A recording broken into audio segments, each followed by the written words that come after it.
All right, so thank you all for joining today's webinar edition. This is now my 11th webinar.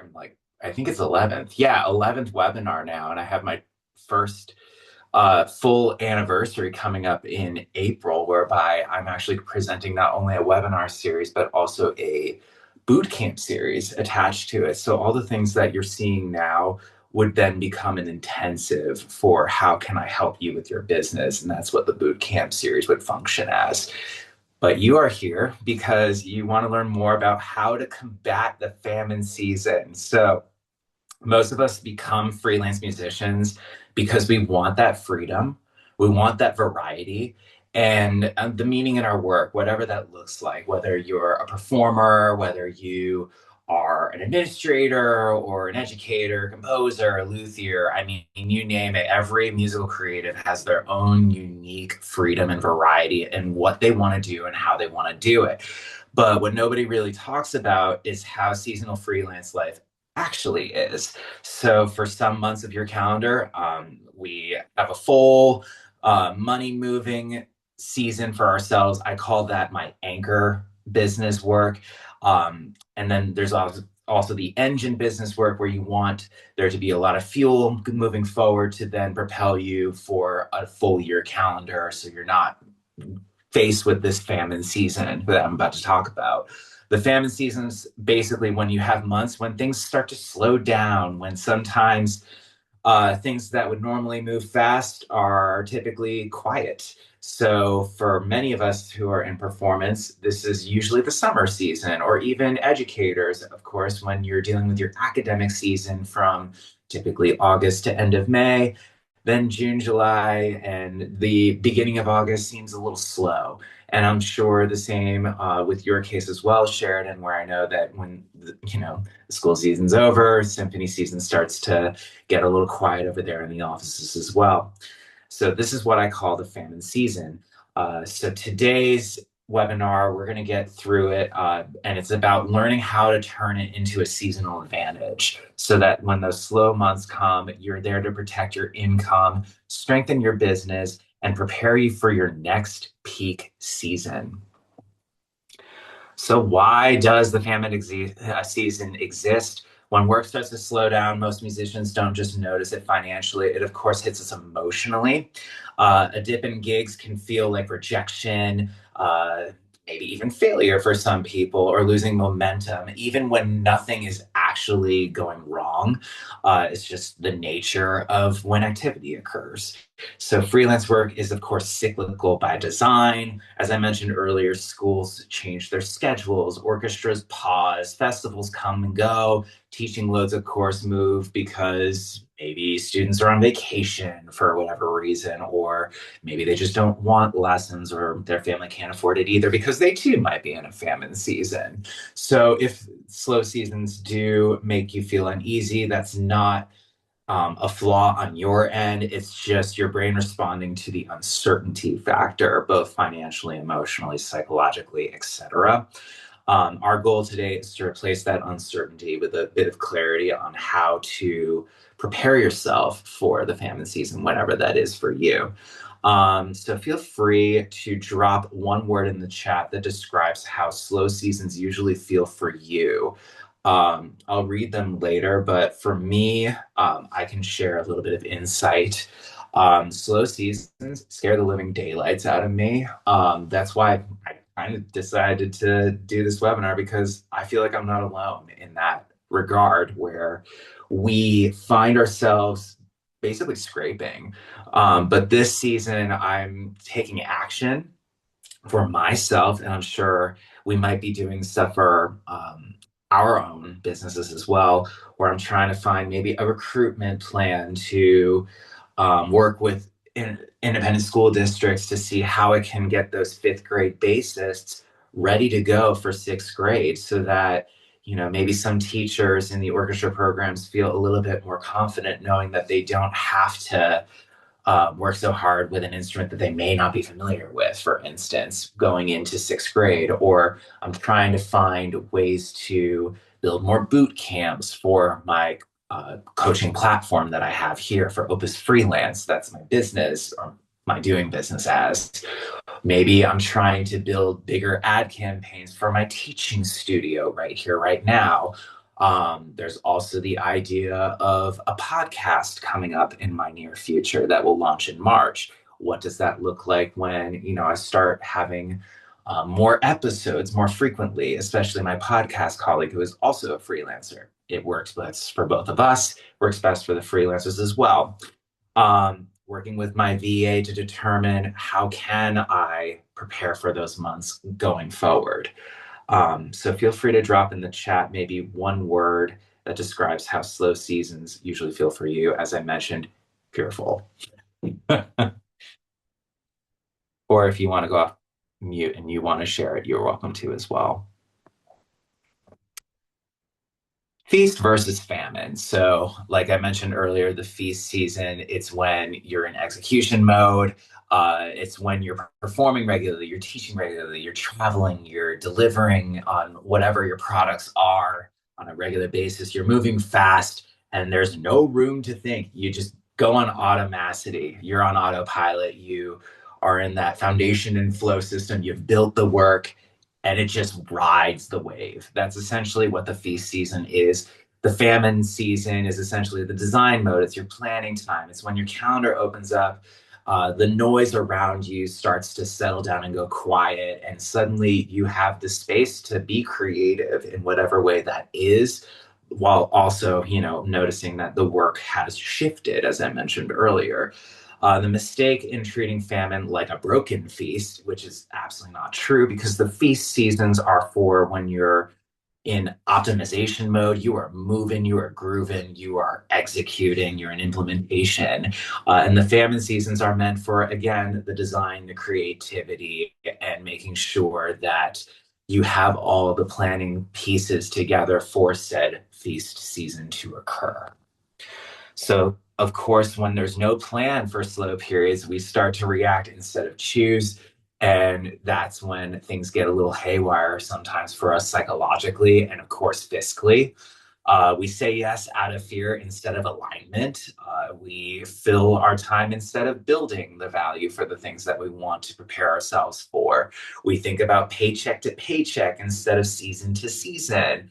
We might get busy again, but you're not actually better positioning yourself. And this is where burnout and financial stress really starts to sneak in. Um, has this ever happened to anybody? And if so, feel free to enter in the chat or go off mute. In my experience, this especially happened in the beginning of my career where I wasn't necessarily in full on admin mode, when I had a really small studio, where I was performing all the time regularly. And, I didn't necessarily do all the asks sometime around spring break to say, hey, I know that there's this festival coming up. Do you need a bassist for this? Or I know that you're doing a teaching workshop. Is there a way that we can collaborate? Whereas I do that now, or, I'm again working with my VA to come up with ideas of how to build my studio, how to optimize my freelance platform business. How many more clients can I take on? How many more bootcamp intensives should I add during the slow season versus the feast season? Those kinds of things where the cost of planning. Of course, there's no cost to it, but you don't want to pay for it later when you are in that cold moment of, oh, what do I do? So we want to be sure that we treat this more as an advantage and less of a threat. So this is where the shift does change everything. We want to be sure that we think about the slow calendar not as an empty time, but an open time. You're open for building your programs. You're open for strengthening your brand. You are open for creating opportunity instead of waiting for it. You want to be thinking more of like a strategic freelancer and not just fearing the famine season because, oh, it's coming. A drought's here. What do I do? How do I prepare for it? This is meant for you to design from within what you already have in place. So this is another opportunity for you to put in the chat. When your work starts to slow down, what's the first thing you usually do? And I mentioned it earlier. when my work starts to slow down, I start to build programs quite a bit in advance. So, like I mentioned earlier, come in April, I have a boot camp series whereby uh, again, it's these style of webinars that are free to the public and it's great.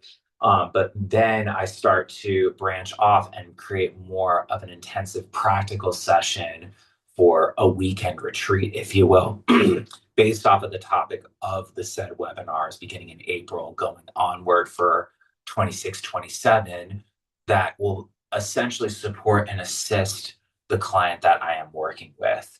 Um, so that's the goal of these particular boot camps. The podcasts are meant to be episodes to share the stories and highlight of the freelancers that are out there doing unique and creative things, going outside of performing and teaching, but maybe they're counseling musicians, or maybe they are doing some sort of youth orchestra program for an underserved community and creating programming choices surrounding said community. Or maybe they are doing some sort of nonprofit building of their own that highlights and aligns their views of what they want to do creatively, musically. So things like that are the opportunity to create the advantage during those slow periods. And just out of curiosity, I want to see what's been put on the chat now that I have a second. Aha, chats have been going around.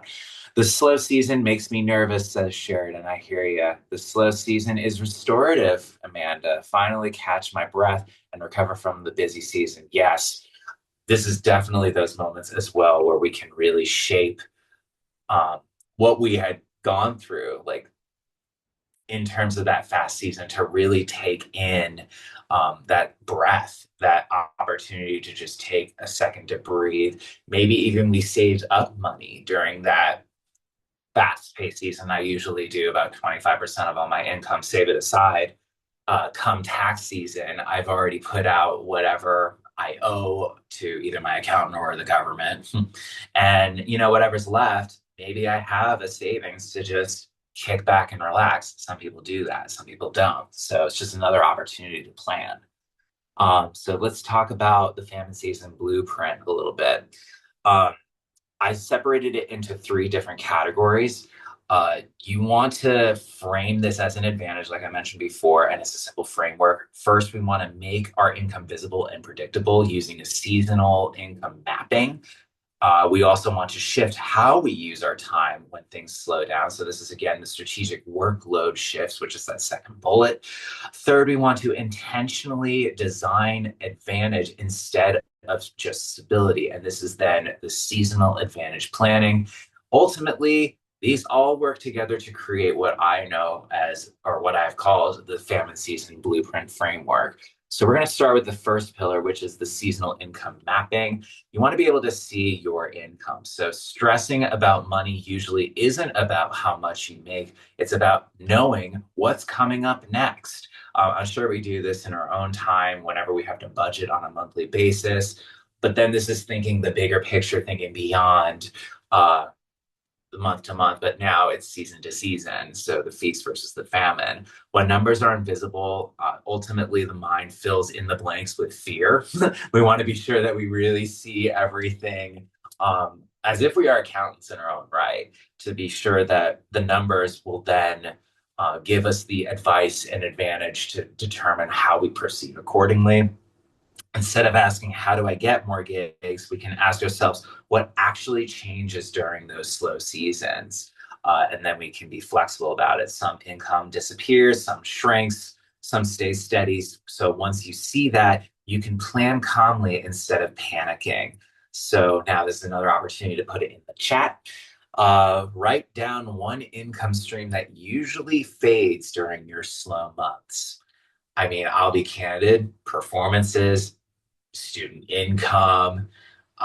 Those are the ones where I'm always just planning by asking in January, hey, y'all, who are my students, do you want summer lessons? And if so, maybe I can do like a package for you so that you can come to me and, we can keep rates rather similar and or we can reduce it if necessary, just knowing fully well that you know, I want to keep them in some way, shape, or form and grow them, but also homeboy here needs money. So we need to figure out what that looks like when we prepare ourselves early in advance. And of course, they're probably not thinking about it, but at least putting it on their radar so that when I remind them earlier in the spring break season, I could just say, hey, remember that time we talked about this? Where your thoughts are now. So that's my income stream that I usually do, like a heads up planning session to just see where am I at, how do I make myself available, etc. So then we want to be sure that we are mapping the drop. So before the famine season hits, you want to clarify three things for yourself: what stops completely, what weakens but stays, and what remains reliable. So those are the things that you want to really make sure that you're honing in on. And instead of chasing money, you replace the money ultimately. You replace it with things that you could supply your time with. This could be group lessons, this could be clinics, this could be online offerings, this could be passive income streams, workshops, maybe even a summer camp that you want to start in your own, or scalable programs. Ultimately, you want to chase away the panic and you replace it with strategy. So, another thing that you want to maybe put in the chat and answer for this: what ultimately disappears, and write one realistic way you could replace it. And I mentioned an option before. You will notice here that I have built a worksheet around this. So this is your income landscape. This could be anything that you do on your own. You can see the amount of things that I do on a regular basis: lessons, webinars, coaching programs, clinics, performances, digital resources, coursework, etc. You can also see the famine season, what goes away. Sorry for the highlight: orchestra performance, school clinics, and of course, some private lessons. This opportunity provides more content creation. You'll notice that I put down earlier in my conversation, I'm starting a podcast. So things for that where I can build content, I can create more programs like my boot camp series, maybe scale things a little bit more. Maybe there's more income that might flow from right now, whereby I can put more to my VA to then say, hey, let's launch this idea together. I can form partnerships with schools, like I mentioned earlier, for fifth grade to sixth grade interest based students to be prepared for the sixth grade classroom. And this is where ideas can then come to the surface. So then what changes? Of course, we want to, recognize that certain contracts change, residencies change over time during breaks, some student lessons during travel and vacations. We want to weaken certain things but continue them. I say things weaken, but we want to continue them. So private lessons, coaching sessions, and gig frequencies. And what can we rely on? Well, the things that I coach, for instance, my one-on-ones, my group classes, my boot camp series, my podcasts, digital offerings, webinar series that I will continue to do, as well as my adult music education program, for instance, or even these resources that you are literally viewing right now will become available to you. Replacement thinking. So again, the new possibilities. We want to convert our downtime to maybe something that we want to do on our own that we can build income around. And you can see the list that's there, as well as one stabilizing focus. You can see that we want to make, for me, my business, this is all my example, scalable coaching programs and digital offers that generate income independence of performance schedule. Again, my engine businesses are my freelance platform business and my music education business for adults. For now, this could, of course, evolve. Like I put in my Facebook post, 15-year strategies ahead of me. There's more to come. You will find that I'm thinking more of an automation and a scalability going into my business so that I don't have to worry about a famine season for myself. This would ultimately be best where my business will feel sustainable, expendable, and fully self directed. And I'll leave you with a closing reflection that will help maybe for your own practices. Um, for me, my famine season will feel safer, clearer, and more strategic when I clearly understand blank. So this is what I wrote for myself. You can, of course, write that for you.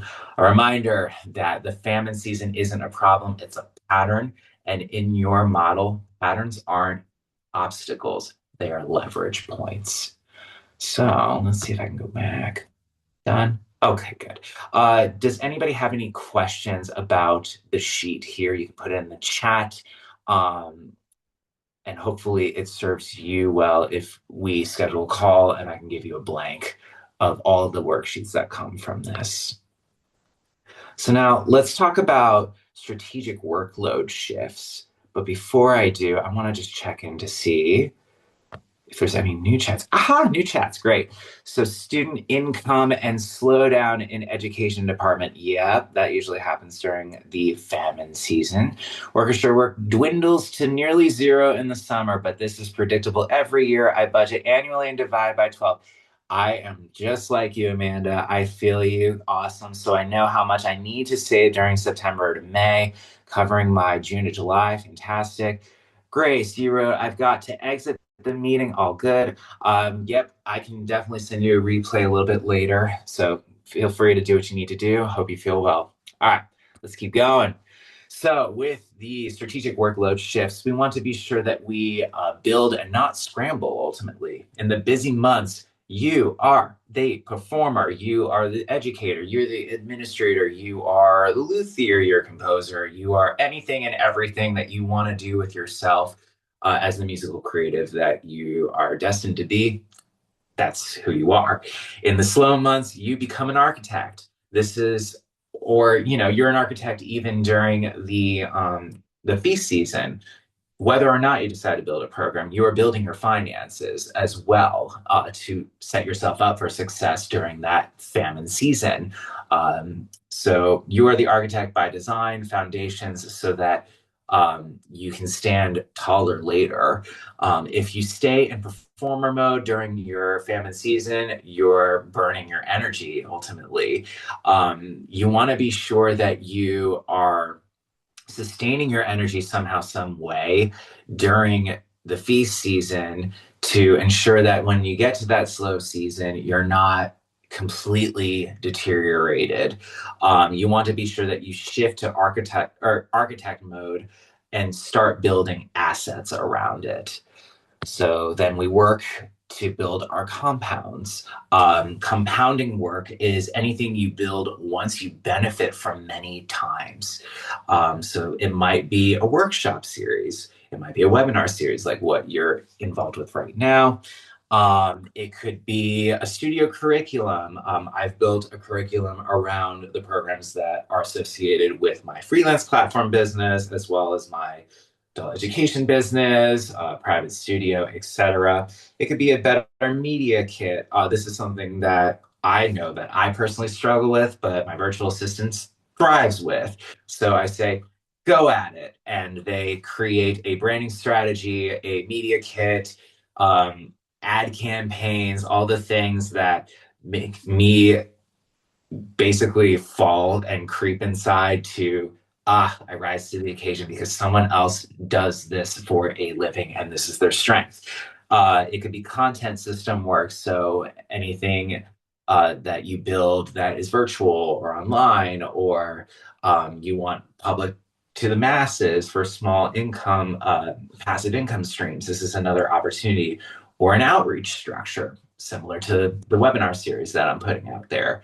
These are the things we never have space for when we're busy, and exactly what slow seasons are perfect for. So, again, what I mentioned earlier, and this is something that we all can do on our own, whether it's our own programs or if you're like me as well and Amanda as well, this is your opportunity to save money aside during the feast season so that when you get to those slow seasons, you are ready and equipped to relax, but equally so, you have the budget ready, you have the savings ready to prepare yourself for that famine season.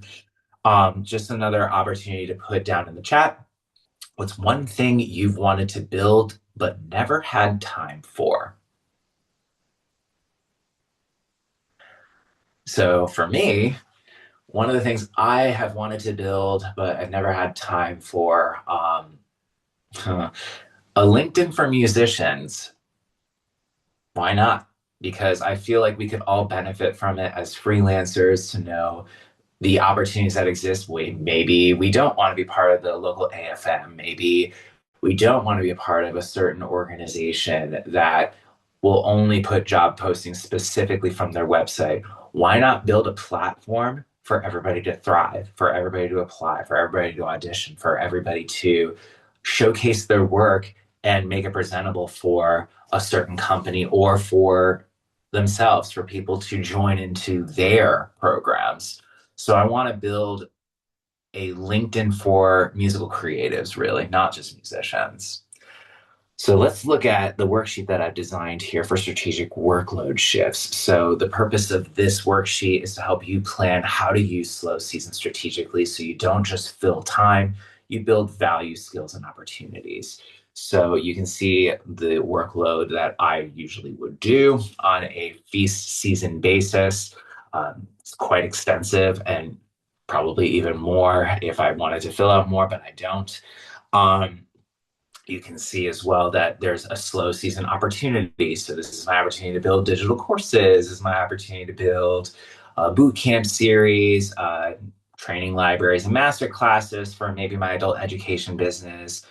Like I said, new coaching frameworks. So maybe I want to build a more solidified curriculum surrounding my current clients, creating automated funnels, which is something that I will demonstrate at the end of this session. I have built it for both my adult education business as well as my freelance platform business to create a landing page funnel, for instance. Strengthen partnerships with schools and organizations. So, like I mentioned earlier, with my fifth to sixth grade recruitment plan, or at least a build up plan, if you will, for a beginner basis for a specific independent school district that I already partner with. Future online program launches, et cetera, et cetera. So compounding my work, this is where you identify activities that will pay off multiple times in the future. So this is where you can create self-paced courses that sell year round, subscription series, if you will, building content library for marketing and teaching. This is where you can automate your onboarding and your communication systems. So that could be for students, that could be for if you have a coaching program like I do, this is where you can have an onboarding client system in place or a student system in place, whatever that looks like for you. Recording webinar trainings that can be resold or repurposed. So this is a great example of literally what I'm doing right now, where I'm recording a webinar and maybe there's some profound content that I have put out publicly or something that a participant had put out there, whereby I can say, this is totally sellable and poignant information that I can use for an ad, for instance, or writing guides or playbooks that are established, that establish authority, excuse me. So guides like these worksheets, for example, can be used for establishing additional passive income streams. So energy and time alignment, which activities give you energy and move your business forward. You can see what works for me. Of course, there are differences for what works best for you. Which activities drain energy without meaningful progress. Again, this is what I put out there. This is also different for everybody. What I have put from what drains me is meant for my virtual assistant. At the end of the day, my strengths versus my weaknesses. Strengths I can handle, weaknesses, that is why I hired who I hired. And, you know, we all have different structures in our business. At the end of the day, if you find that you do need that support from others, that's where you hand off their weaknesses. But otherwise, sometimes we have to combat our weaknesses on our own. It's just a matter of fact with when we start off or when we're in the situation we are with our own businesses. One strategic shift that I want to make, I want to build and launch a flagship scalable Opus freelance program that runs independently of live gig scheduling.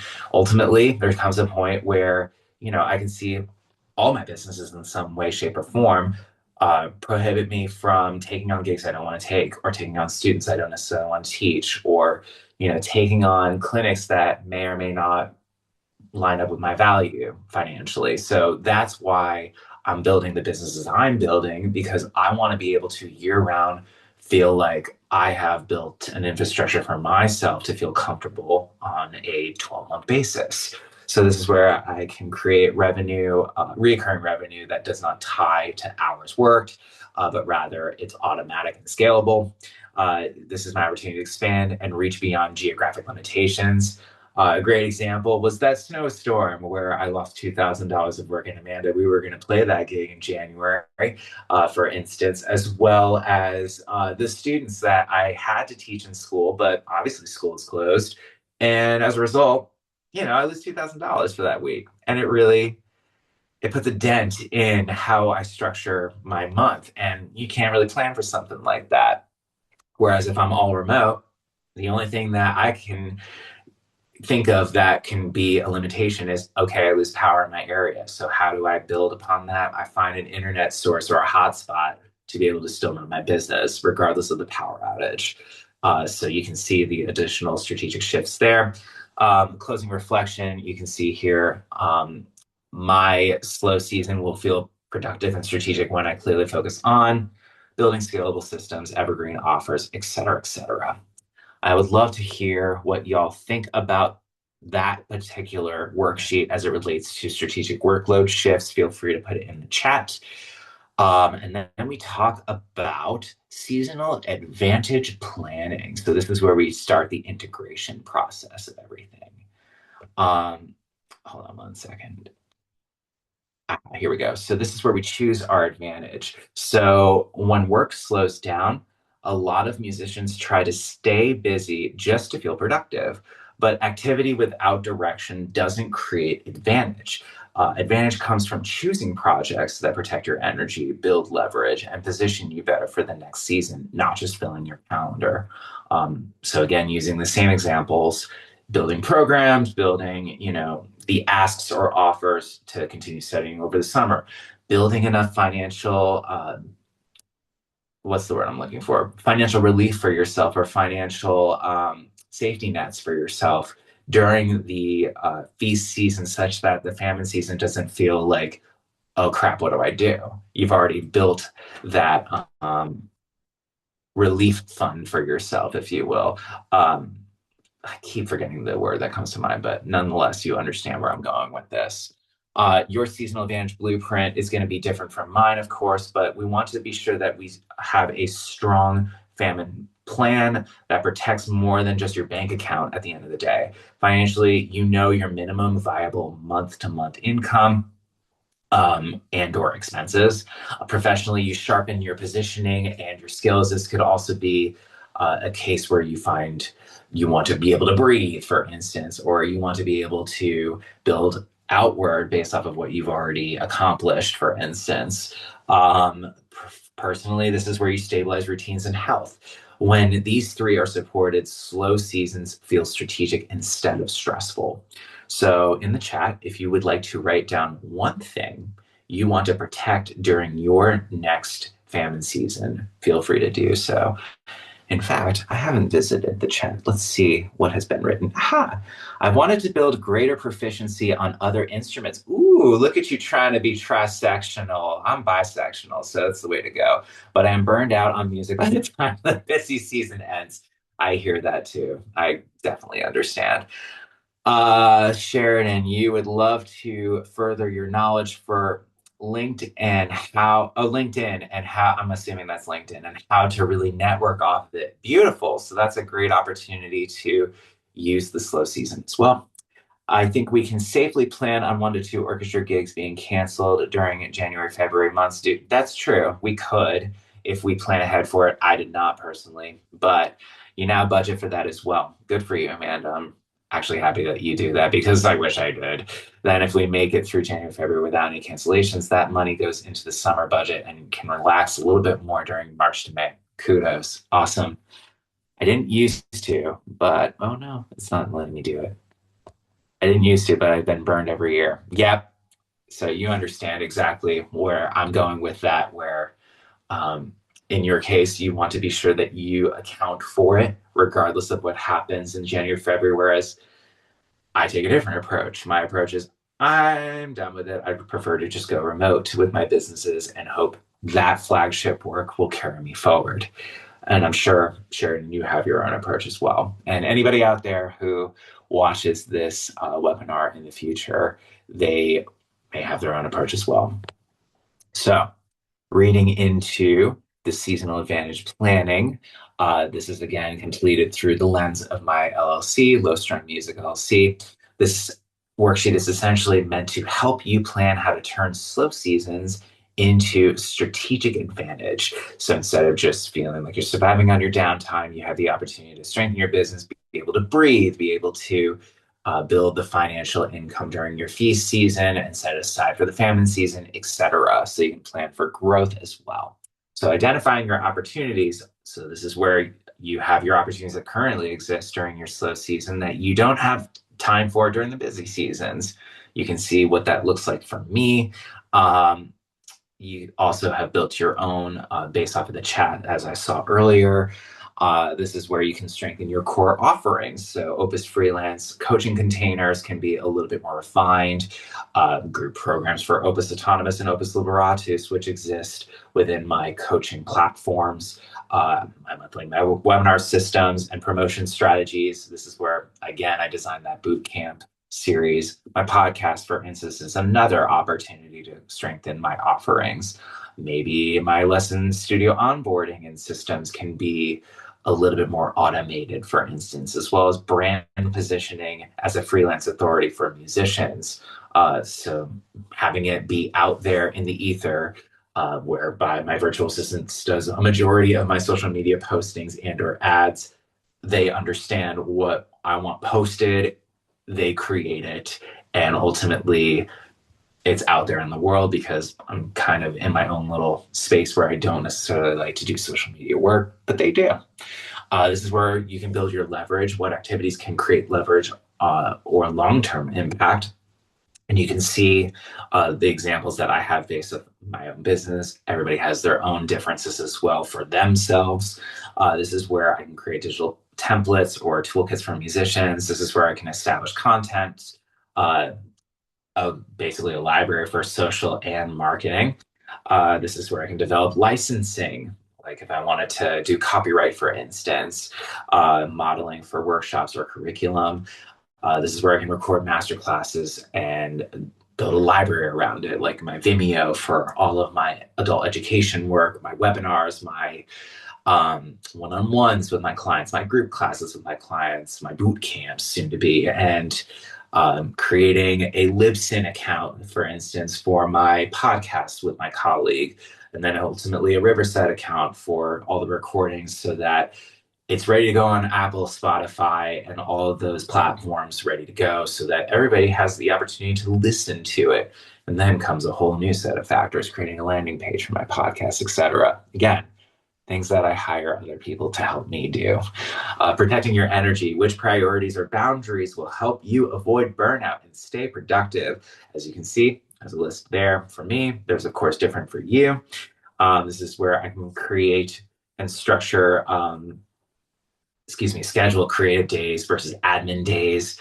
I specifically do blocks for like entrepreneur day or entrepreneur hours, manager hours, and then of course, managing hours turn into this is the tasks I need to accomplish during a given week. Maintaining physical and mental wellness routines. For me, this is a great opportunity to go rock climbing so that when I go visit Amanda in Tulsa, suddenly I feel like I'm ready to go with her. And I'm sure she's laughing out there.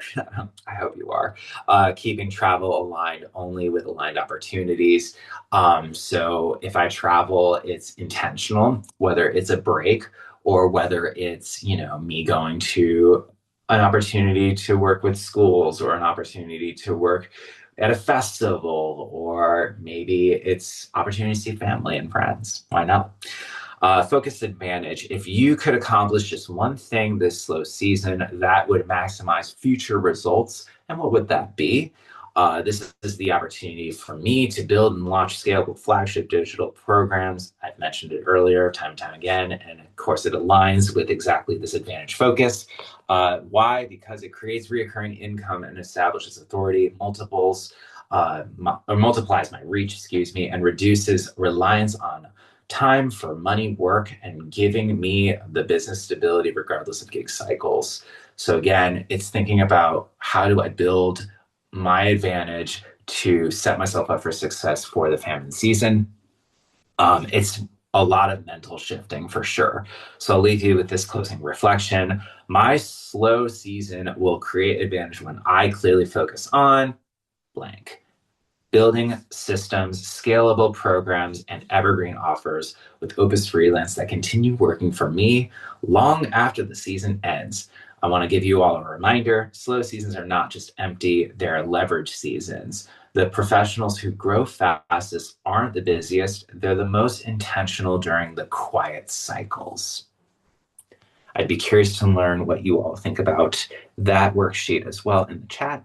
And I'm just curious what has been said in the chat. It takes the stress out of the plan for it. Yeah, for the financial rainy day fund. That's what I've been trying to say this entire time. The rainy day fund. I want to learn how to protect my mental health in the famine season and not feel like I need to stay busy every day to feel productive. I definitely hear you there, Sheridan. I am learning that even still. Like we can always learn and refine the way that we prepare ourselves for that famine season. And I'm hoping that the blueprint is a great example of how we can strategize that advantage leading into the summer. That's my boy. Hey, climbing. Yep, I'm going to be ready for you come September or sooner. I have to leave the meeting all good, but I look forward to watch the recap. Thank you for inviting me, of course, Sharon, not a problem. All right, so between seasons, freelancing, of course, is seasonal intelligence. This is where slowdown time does not mean that you are stuck. The advantage grows in preparation phases, and ultimately, your next feast can start here, either in this webinar training that you received, as well as the sheets, which are available as a blank template as well. It can be presented to you literally right here, right now. So first off, thank you all for attending. You are welcome to attend any of the following links here. I have built a freelance platform Facebook group called Opus Connection Point. This is your opportunity to view more similar and different content, as well as replays of said webinar that you're attending. And a community of freelance musicians eager to build better and sustainable careers. You are also welcome to schedule a free strategy call with me. Sorry, my allergies are acting up. A 45-minute strategy call whereby you have the ability to work with me one-on-one to determine like where are you in your career, where do you want to be in your career, how can I be of service to you based off of my programs that I offered, as I mentioned, Opus Autonomous and Opus Liberatus, as well as offerings that come from that. I can provide the links in the chat if you're interested, or I can just actually, I can text the three of you on your own times, just so that you have it available to you. And upon completing the strategy call, I have created blank templates for the worksheets that you saw earlier filled in based off of my own business plan as a free gift. So we have made it to the end of the presentation. Let's see if I can go back. Stop share. Hello, I'm here. Here we are. All right. Well, thank you all for attending, and I appreciate the opportunity to share this particular subject. I know it's kind of sensitive for some, but also it's something that we just need to be prepared for as freelance musicians. It's inevitable. It happens to the best of us. It happens to the worst of us. But when it comes down to it, if we have that strategy to plan for it, whatever that looks like for you, I hope that this has been helpful in some way. And if not, I'm happy to have a conversation to see how I can be of best service to you leading up to your famine season. Thank you all for joining, and I hope you all have a lovely rest of your Saturday. Peace.